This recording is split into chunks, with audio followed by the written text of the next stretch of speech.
할렐루야. 네, 우리 다시 한번 인사하겠습니다. 하나님 만납시다. 말씀의 은혜 받읍시다. 네, 하나님 만나시는 시간 되시길 바랍니다. 오늘 나오는 이 말씀은 칠병이의 말씀입니다.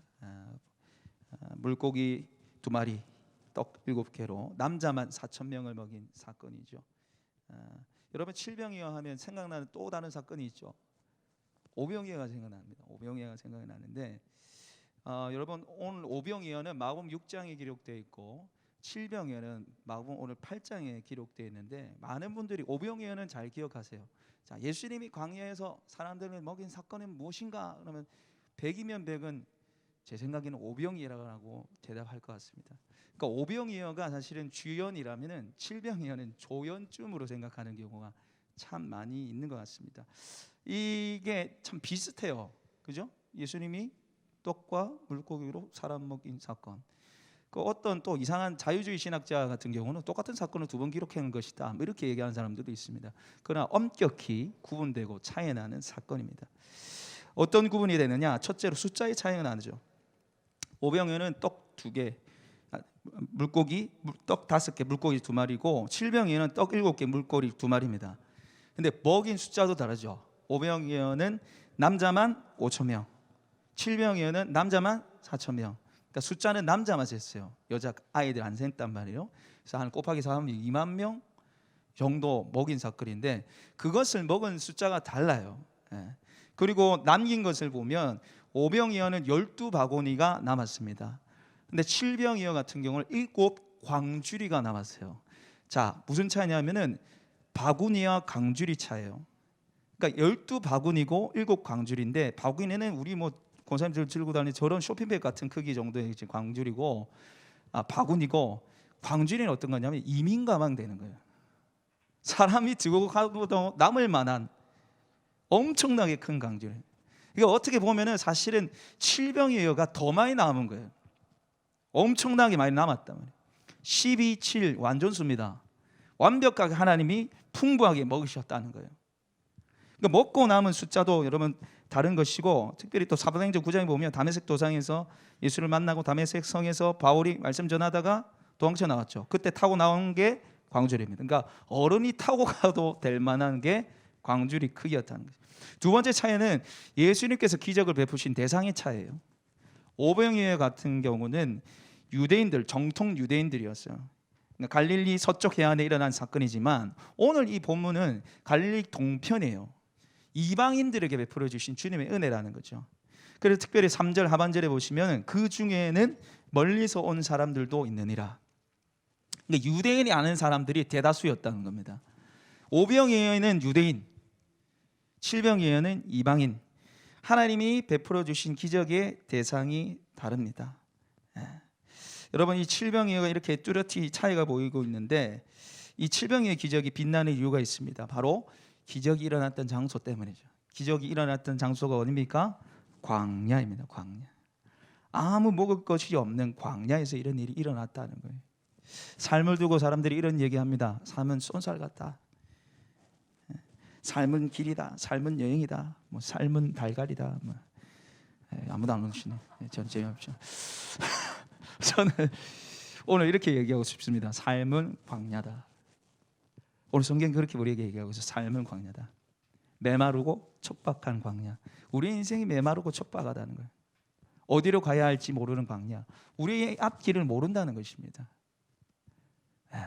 뜨거운 햇빛과 싸워야 되는 광야.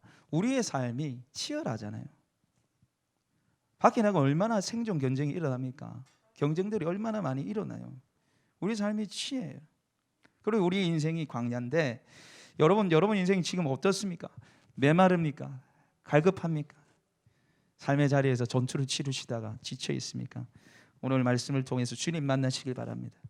우리의 인생의 광야에서 기적을 베푸시는 칠병이어의 주인 되신 주를 만나시길 바랍니다. 첫 번째로 이 인생의 광야에서 기적을 경험하기 위해서는 첫 번째로 영원 사랑하는 마음이 있어야 돼요. 영원 사랑한 마음이 있을 때 우리의 인생의 광야에 기적이 일어나게 됩니다. 여러분 오늘 말씀해 보시면 2개의 인간관이 나옵니다. 첫 번째 예수님의 인간관이에요. 예수님이 이들을 바라보실 때 뭐라 말씀하시면 2절 말씀 같이 한번 읽어보겠습니다. 시작. 내가 무리를 불쌍히 여기노라. 그들이 나와 함께 있은지 이미 사흘이 지났으나 먹을 것이 없도다. 그러니까 이 사람들이 3일 동안 예수님을 쫓아다녔어요. 기적을 보고 말씀을 들으면서 너무 좋아서 집을 안 갔는데 먹을 게 다 떨어진 거예요. 그런데 이들을 보시면서 예수님 뭐라 말씀하십니까? 내가 이 무리를 불쌍히 여기노라. 이게 이제 헬라어에 보시면 이 창자가 끊어지는 마음을 말하는 거예요. 너무 불쌍하다는 거예요. 이들을 그냥 돌려보내면 가다가 쓰러질 거야. 불쌍히 여기시는 예수님의 마음이 등장하게 됩니다. 여러분, 오병이어는 제가 유대인들에게 베푸신 주님의 은혜고, 칠병이어는 이방인에게 베푸신 주님의 은혜를 하거든요. 그러니까 이방인인 모든 사람에게 구분 없이 주님이 긍휼히 여기시고 불쌍히 여기신다는 거예요. 유대인뿐만 아니라 모든 이 땅의 사람들을 주님을 사랑하시고 품으신다는 거예요. 우리의 고통을 아시고 우리의 슬픔을 아시고 자녀의 문제, 물질의 문제, 내 삶 앞에 있는 모든 문제를, 육신의 문제를 주님이 아시고 불쌍히 여기신다는 거죠. 긍휼히 여기시는 분이 바로 우리 주님이시라는 거죠. 여러분, 요 앞에 우리가 지난주에 말씀 나눈 거, 귀먹은 자, 말 더듬는 이 사람을 주님이 어떻게 하신다고요? 긍휼히 계시잖아요. 탄식하시면 에바다 말씀하시죠. 주님의 기적은요, 불쌍히 여김으로부터 시작됐습니다. 긍휼히 여기심으로부터 시작됐어요. 그런데 오늘 또 다른 인간관이 나옵니다. 제자들의 인간관이죠. 자, 이들을 보면서 제자들이 뭐라고 하냐면 4절 말씀 우리 같이 한번 읽어보겠습니다. 읽겠습니다. 시작. 제자들이 대답하되 이 광야에서 어디서 떡을 먹어 이 사람들을 배부르게 할 수 있으리까? 아멘. 이 제자들 인간은 아주 차갑고 무정합니다. 예수님, 이 사람들 어떻게 다 먹입니까? 어디서 떡이 나오겠습니까? 그냥 가라 하십시오. 그냥 돌려보내십시오. 어떻게 누가 이걸 감당할 수 있습니까? 이 말이에요. 이 말. 여러분, 이 사람을 긍휼히 여기고 불쌍히 여기고 사랑을 사랑하지 않으면 아무 기적이 나타나지 않습니다. 여러분, 만에 하나 천에 하나 이 제자들에게 예수님의 능력이 있다고 칩시다. 이 능력이 있었다면 기적을 베풀었을까요? 아니에요. 사랑하는 마음이 있었기 때문에 예수님이 기적을 베푸신 거예요. 여러분, 오늘 오병이어의 기적을 일으키신 이유가 뭡니까? 칠병이어의 기적을 일으키신 이유가 뭐예요? 내가 메시아다? 내가 하나님의 아들이다? 그거 보여주기 위해서 한 겁니까? 물론 맞습니다. 그러나 가장 중요한 이유는 이들을 사랑하셨기 때문이에요. 이들을 불쌍히 여기셨기 때문에 기적을 베푸시고 기적을 행하신 겁니다. 여러분, 우리가 영혼을 사랑할 때 하나님의 기적이 나타납니다. 할렐루야. 영혼 사랑할 마음이 필요해요. 여러분, 한 영혼 때문에 눈물 흘려보지 않고 한 영혼 때문에 마음 아파해보지 않으면 한 영혼도 제대로 살릴 수 없습니다. 그것이 여러분 자녀일지라도 한 영혼 때문에 마음 아파해봐야 되는 거예요. 저 인간만 없으면 내가 행복할 텐데 뭐 저런 게 내 남편이냐. 농담입니다. 너무 심각하게 받아주시고 그 사람만 생각하면 피곤이 몰려오고 골치가 아프고, 여러분, 그 마음을 품는 한 그 사람은 변화되지 않습니다. 사람은 영적인 존재입니다. 누가 나를 사랑하고 누가 나를 좋아해 준지 알아요. 하린이가 저를 너무 좋아해서 저는 감사해요. 너도, 우리 지원이도 저를 좋아하게 만들 겁니다. 그러니까 이뻐하는 걸 애들도 안단 말이에요. 애들도 안단 말이에요. 걔 와서 이렇게 막 웃어주고 하잖아요. 여러분, 사람을 긍휼히 여기고 불쌍히 여기 그 마음에 영혼이 변화되는 거예요. 여러분, 어떤 장로님 한 분이 목사님한테 상담 받으러 왔어요. 이 장로님 큰 아들이 대학 교수고 둘째 아들은 평범한 직장 다니고 이제 셋째 아들이 있는데 셋째 아들이 좀 별로예요. 귀걸이를 양옆에 3개 뚫어가지고 3개씩 6개 차고 다니고 주일날 예배 올 때 꼭 슬리퍼 신고 옵니다. 와서 담배 피우고 기물을 파손합니다. 그리고 자신의 소속을 알려요. 저는 이 교회 수석 장로의 아들 누구누구입니다. 그래가지고 이 장로님 권사님 기도 제목이 뭐냐면 주의 영광을 위해서 우리 아들을 빨리 데리고 가소서. 정말 힘든 거예요. 너무너무 힘들어가지고 목사님 찾아왔어요. 목사님, 제 이 아들 어떻게 하면 좋겠습니까? 목사님 어떻게 하면 좋겠습니까? 이 부부가 찾아와서 그렇게 얘기하는데, 장로님 혹시 천사를 믿으십니까? 천사요? 천사 믿죠. 천사가 무슨 일을 합니까? 하나님 말씀을 전하고 말씀대로 살게 하는 게 천사 아닙니까? 장로님 혹시 장로님 아들이 천사라고 생각하지 않습니까? 천사요. 마귀 새끼입니다. 마귀 새끼. 원수라면 사랑이다라고 하죠. 마귀예요, 마귀. 그래요. 장로님 요즘에 대표기도 어떻게 하십니까? 대표기도하면 내가 이 아들 때문에 당한 수치 때문에 눈물이 나서 제가 기도를 못합니다. 기도를 못해요. 장로님 기도에 많은 성도들이 은혜 받는 거 알고 있습니까? 그러니까 이 장로님이 단위에 올라가서 기도하면은 이 아들 때문에 받은 수치 때문에 눈물이 나서 기도를 못하는 거예요. 그런데 그 모습 보면 성도들이 전부 다 은혜를 받는 거예요. 장로님 기도 차례야. 성도들이 그 기도에 은혜를 받는 거예요. 그래서 목사님이 이제 또 다시 질문합니다. 장로님 요즘에 권사님과 어떻게 지내십니까? 서로 관계 어떻습니까? 아이고 여보, 내가 사업에 신경 쓴다고 내 아들 신경 못 써서 내가 막내를 키웠어요. 아니에요. 제가 잘못 키웠어요. 이 60 넘은 두 부부 끌어안고 우는 거예요. 아들 때문에.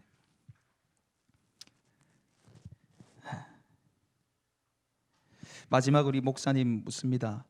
장로님 그 아들이 천사라고 생각하지 않습니까? 네, 천사 맞습니다. 저를 낮추고 대표기대에 은혜 끼치고 우리 부부가 서로 사랑하게 만드는 천사 맞습니다. 그래서 이후에 이 장로님과 권사님 그날 이후로 아들이 천사처럼 보이기 시작합니다. 엄마 아빠가 어디 갔다 왔는데 자기를 바라보는 눈빛이 달라진 거예요. 이 아들이 이상하게 생각합니다. 왜 이러지? 6개월간의 정체성이 혼란을 느껴요. 나는 악마인데 천사같이 돼야지. 정체성 혼란이 지나서 아들이 천사같이 변했다는 이야기가 있습니다. 여러분, 사람을 어떻게 보느냐, 거기에 사람이 변화가 돼요. 영혼을 어떻게 바라보시냐, 거기에 기적이 일어납니다. 하나님의 기적이 일어나지 않아요. 우리의 마음속에 오늘 이 예수 그리스도의 끓어오르는 이 마음이 있을 때, 이 마음이 하늘에 사무칠 때 그 영혼이 살아나고 기적이 일어나는 놀라운 은혜 있을 줄 믿습니다. 두 번째로 오늘 빈들의 이 기적, 광야 인생의 기적을 경험하기 위해서는 우리의 작은 헌신이 있어야 됩니다. 우리의 헌신을 말미암아서 우리 인생의 기적이 일어나요. 여러분, 우리 하나님은 무에서 유를 창조하신 분입니다. 말씀 하나로 빛을 만드시고 말씀 하나로 온 우주를 만드신 분이 우리 하나님인 줄 믿습니다. 그런데 오늘 칠병이의 기적을 일으키시기 전에 예수님께서 제자들에게 질문하세요. 자, 우리 5절 말씀 같이 한번 읽어보겠습니다. 시작. 예수께서 물어 이르시되 너에게 떡 몇 개나 있느냐? 이르되 7이로소이다 하거늘. 그러니까 4절에 제자들 어디 가서 이 사람 다 먹일 수 있습니까? 불가능합니다. 이렇게 그러니까 예수님이 너에게 떡이 몇 개나 있느냐 이렇게 질문하시는 거 보게 됩니다. 여러분, 왜 이렇게 물어보셨을까요? 하나님이 예수님이 7개 없으면은 2개 없으면은 못 만드니까 물어보십니까? 아니에요. 너희가 가진 그것 가지고 내가 일하겠다는 거예요. 너희가 가진 작은 떡, 작은 물고기로 내가 엄청난 기적을 행하겠다는 거예요. 여러분, 사람들은 정말 기적과 같은 기적 바라죠. 아무 노력 없이 대가 없이 일확천금을 받기를 원합니다. 그러나 여러분, 하나님의 원리는 심는 대로 거두는 것입니다. 십자가 없이는 영광이 없습니다. No cross, no crown. 십자가 없이는 영광이 없어요. 근데 여기서 중요한 거 한 가지 있습니다. 하나님이 어떤 헌신을 요구하시냐죠. 우리가 어떤 헌신을 요구하시냐요. 여러분, 오늘 6절과 7절 말씀 같이 한번 읽어보겠습니다. 시작.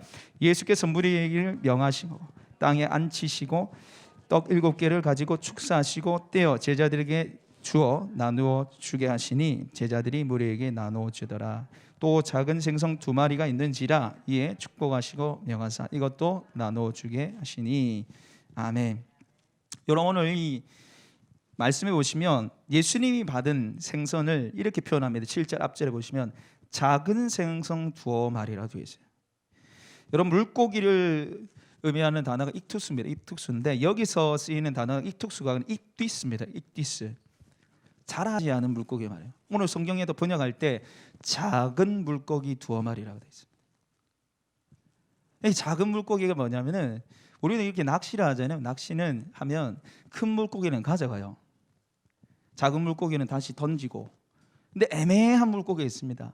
이때 당시 어부들이 이 애매한 물고기를 어떻게 하면 바닥에 두고 가요.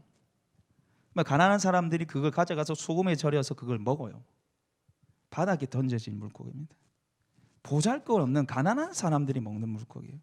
그리고 두어말이라고 되어 있는데 이 단어조차도 여러분 사소한 보잘것없다라는 뜻입니다. 그러니까 보잘것없는 작은 물고기를 가지고 여러분 예수님이 어떻게 하십니까? 남자만 4,000명을 먹이고 광주리 7광주리를 나는 사람이 들을 만한 그 광주리 7광주리를 놀라운 기적을 행하시는 분인 거죠. 여러분 주님이 원하시는 헌신은 큰 게 아니에요. 위대한 헌신을 바라는 게 아니에요. 우리가 주님을 섬길 때 우리 마음에 방해되는 중에 하는가 보면 뭐냐면 선입관이에요. 엄청난 요구하신다고 큰 헌신을 요구하신다고 그렇게 우리가 생각합니다. 그러나 주님 원하시지 않아요. 가족 다 버리고 당장 아프리카 오지에 가서 선교하라는 게 아닙니다. 전부 목사 사모돼서 헌신하라는 게 아니에요. 우리의 작은 헌신을 원하시는 작은 기도, 작은 섬김, 작은 물질을 통해서 주님 행하시고 일하시는 줄 믿습니다. 여러분 오늘 주보에 이렇게 보시면은 우리가 같이 예배 때 기도했지만 119 기도 운동 제목이 나오면 119는 급하고 중요하다는 그런 의미고 또 다른 의미는 119는 하루에 한 번씩 구해야 할 기도 제목입니다. 그래서 이걸 가지고 같이 기도하자는 거예요. 여러분 이거 쫙 기도하면 한 5분도 안 걸리는 기도 제목인데 여러분 이걸 가지고 교회와 나라와 민족을 위해서 여러분 기도해 주시기 바랍니다. 기도할 때 하나님 일하시는 거예요. 기도할 때 주님 역사하시는 거예요. 제가 몇 주 전에 새벽기도를 마치고 이제 집에 돌아가는 길에 우리 권사님 만났습니다. 출근하고 계시더라고요. 보따리가 너무 많은 거예요. 권사님 뭐 이렇게 짐이 많습니까? 뭡니까? 짐이 많습니까? 이렇게 물으니까 우리 권사님 또 소녀 감성이 있어가지고 순수하셔가지고 보따리 뭐 드는지 다 보여주는 거예요. 제가 뭡니까? 궁금해서 물어본 게 아니고 아이고 힘드시겠습니다. 그런 의미로 제가 했는데 다 보여주시더라고요. 이것도 보여주고 저것도 보여주시고 그러다 마지막 이거 주보를 딱 꺼내시면서 오늘 제가 새벽기도 못 가가지고 이거 119 기도운동 기도하러 제가 가져왔습니다. 제가 경상도 사나이라서 제가 표현이 딸려가지고 그렇습니까? 너무 안 돼. 제가 너무 감동을 받았어요. 제 기도 제목이 뭐냐면 하나님 기도에 헌신할 수 있는 사람 10명 붙이십시오. 전도할 수 있는 사람 10명 붙이십시오. 그게 제 기도 제목이었거든요. 그러니까 권사님 보니까 응답이더라고요. 할렐루야. 그래서 여러분 작지만 별거 아닌 것 같지만 이 기도할 때 하나님 일하신다니까요. 여러분 1시간씩 2시간씩 3시간씩 기도할 수 있습니다. 기도해야 되죠. 할 수 있으면 해야죠. 그러나 여러분 처음부터 그렇게 할 수 있나요? 처음부터 나라 민족을 위해서 교회를 위해서 기도할 수 있나요? 작은 기도부터 시작하는 이런 작은 기도부터 주님이 기도할 때 여러분 기도가 깊어지고 그 기도를 통해서 교회와 나라 민족이 세워질 줄 믿습니다.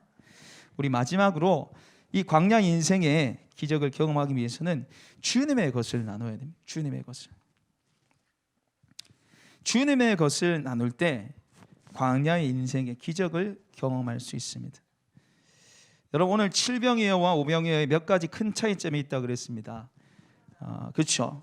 기적을 경험한 숫자가 다르다는 거죠. 5,000명, 4,000명.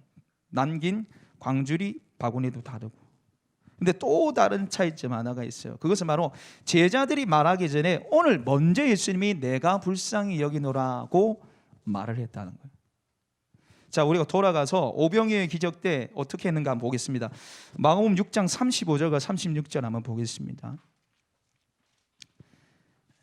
마가복음 6장 35절 36절. 바로 옆에 있죠. 가까이 있습니다. 마가복음 6장 35, 36절. 우리 같이 읽겠습니다. 시작. 때가 저물어 가매 제자들이 예수께 나와 여짜오되 이곳은 빈들이요 날도 저물어 가니 무리를 보내어 두루촌과 마을로 가서 무엇을 사 먹게 하옵소서. 아멘. 여러분 이 무리가 계속 쫓아오니까 이제 제자들이 예수님께 요청하는 거예요. 예수님 이 사람들 어떻게 할 겁니까? 이 감당 안 되는 이 사람들 어떻게 할 겁니까? 먹을 것도 없는데 가서 어디서 사 먹게 해주십시오. 각자 알아서 해결하게 좀 보내십시오. 이 얘기를 하는 거예요. 그래서 예수님이 너희가 먹을 것을 주라. 우리 가진 거 없는데요. 그리고 나서 이제 오병의 기적을 일으키는데, 오늘 이 마가복음의 말씀에 보시면 그 출발이 달라요. 오늘 8장 1절 말씀 한번 읽어보겠습니다. 8장 1절과 2절 말씀 우리 같이 한번 읽어보겠습니다. 시작. 그 무렵에 또 큰 무리가 있어 먹을 것이 없는지라 예수께서 제자들을 불러 이르시되 내가 무리를 불쌍히 여기노라. 그들이 나와 함께 있은지 이미 사흘이 지났으나 먹을 것이 없도다. 아멘. 큰 무리가 먹을 것이 없어 예수님을 쫓아왔습니다. 예수님이 내가 이들을 불쌍히 여긴다고 먼저 예수님이 말씀하셨어요. 먼저 무리에 대해서 얘기했습니다. 이게 차이점이에요. 여러분, 예수님이 이 제자들한테 내가 이들을 불쌍히 여기노라, 3일 동안 먹지 못했다, 돌아가다가 기절할 수 있다, 이 얘기하고 나서 제자들에게 원했던 반응이 무엇일까요? 예수님이 어떤 이야기를 듣고 싶어 했을까요?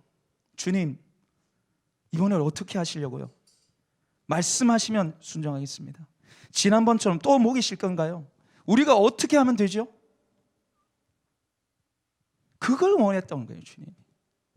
여러분, 제자들이 기적을 경험했잖아요. 자신의 손에서 나눠줬잖아요. 물고기가 어떻게 늘어나고 떡이 어떻게 늘어나고 제자들에게 직접 예수님이 나눠주게 하셨어요. 직접 경험했단 말이에요. 불과 몇 개월 지나서 똑같은 상황이 펼쳐졌을 때 예수님이 말씀하세요. 내가 이 무리를 불쌍히 여기노라. 주님이 이 말씀하시면서 네, 저희도 이들을 사랑합니다.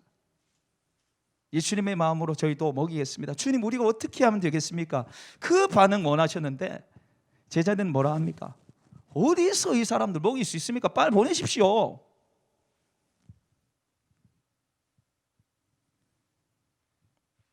여러분, 오늘도 주님 우리에게 말씀하세요. 내가 황송동을 불쌍히 여기노라. 내가 경주를 불쌍히 여기노라.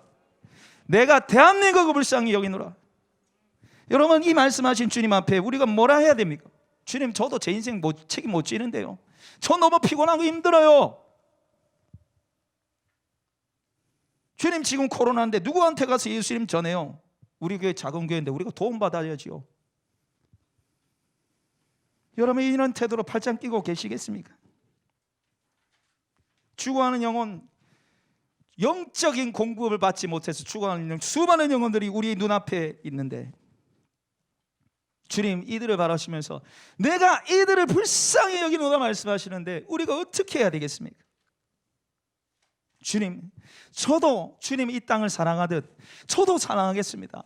주님을 몰라서 방황하고 유리한 저 인생들 저희가 사랑하겠습니다. 여러분, 그런데 여기서 중요한 게 있습니다. 우리가 사람들에게 무엇을 나눠줘야 한다는 거죠.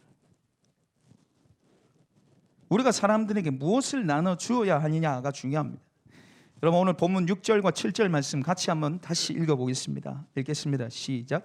예수께서 무리를 명하여 땅에 앉게 하시고 떡 7개를 가지고 축사하시고 떼어 제자들에게 주어 나누어 주게 하시니 제자들이 무리에게 나누어 주더라. 또 작은 생선 2마리가 있는지라 이에 축복하시고 명하사 이것도 나누어 주게 하시니 아멘. 여러분, 오늘 본문에 보시면 떡과 물고기를 나눠 주는 주체가 누굽니까? 예수님이세요? 무리가 와서 셀프로 받아갔어요? 제자들입니다. 제자들 손에 들려졌던 거, 그 떡과 물고기 누구의 것입니까? 주님의 것이. 주님이 만들어 주신 겁니다. 여러분, 예수님이 직접 무리에게 나눠주지 않았습니다. 제자들에게 나눠주게 하셨습니다. 이게 무슨 의미입니까? 무슨 말입니까? 내가 너에게 준 것을 나누라는 거예요. 너한테 없는 거 말고 네가 새로 만들어내는 거 아니야. 내가 너에게 준 거 나누라는 겁니다. 내가 너에게 준 은혜, 내가 너에게 준 구원, 내가 너에게 주는 평강, 내가 너에게 준 소망을 나눠주라는 것이. 여러분, 10대, 20대 사망 1일 원인이 뭔지 아십니까? 10대, 20대, 30대 자살이에요. 자살. 10대 37.5%, 30대 39%, 20대 52%, 절반 이상이 20대 절반 이상이 우리 예진제매 같은 이 젊은 청년들이 스스로 목숨을 끊어요.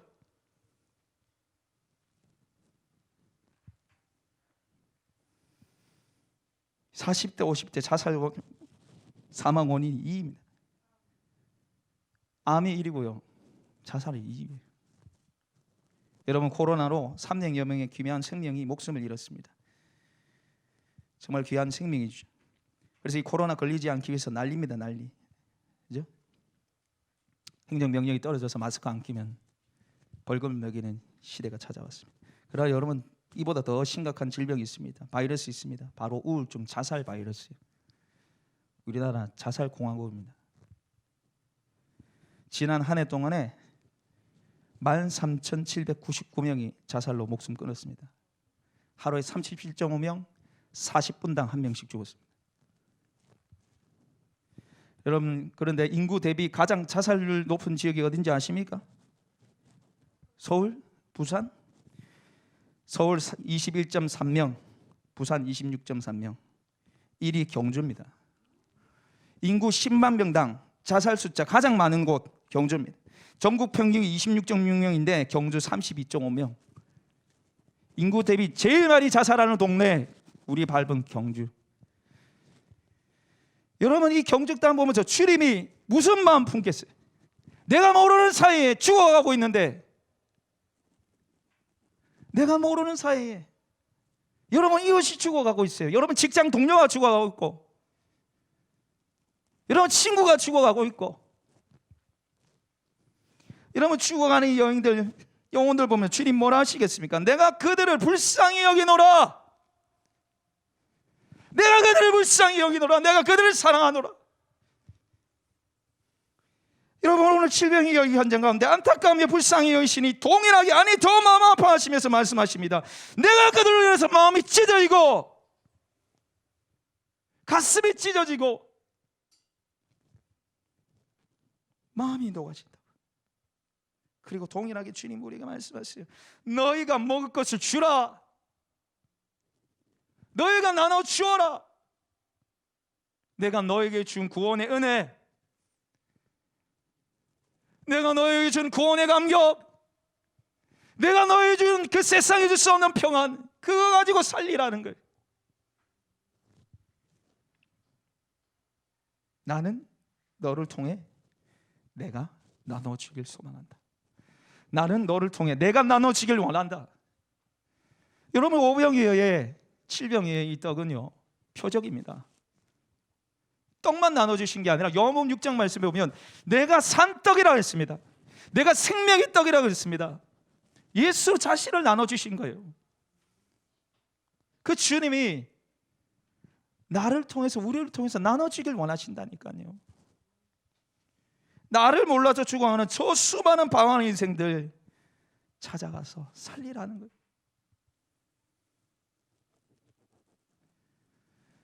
제가 8주년 기념 예배 설교를 준비하면서 하나님 제 마음에 많은 부담감을 주세요. 야, 네 전도 다시 해야지. 전도 다시 해야지. 전도 축제 추수감사주일로 했던 거 취소한 거 그거 아니야. 다시 해. 여러분, 교회 예배당에 오지 않더라도요, 전도 안 되더라요. 중요한 건 우리가 주님의 마음 품는 겁니다. 교회에 앉혀야지 전도 아니에요. 복음 전하는 게 전도입니다. 할렐루야. 예수 평안 정하고 예수 말씀 전하는 게 전도죠. 여러분, 오늘 주님이 우리를 통해서 일하길 기뻐하세요. 내 안에 주신 그 은혜를 나누고 섬겨서 영혼 살리길 기뻐하십니다. 오늘 저와 여러분의 삶을 통해서 일하실 주님 기대하면서 주님께 쓰임받는 저와 여러분 되시길 소망합니다.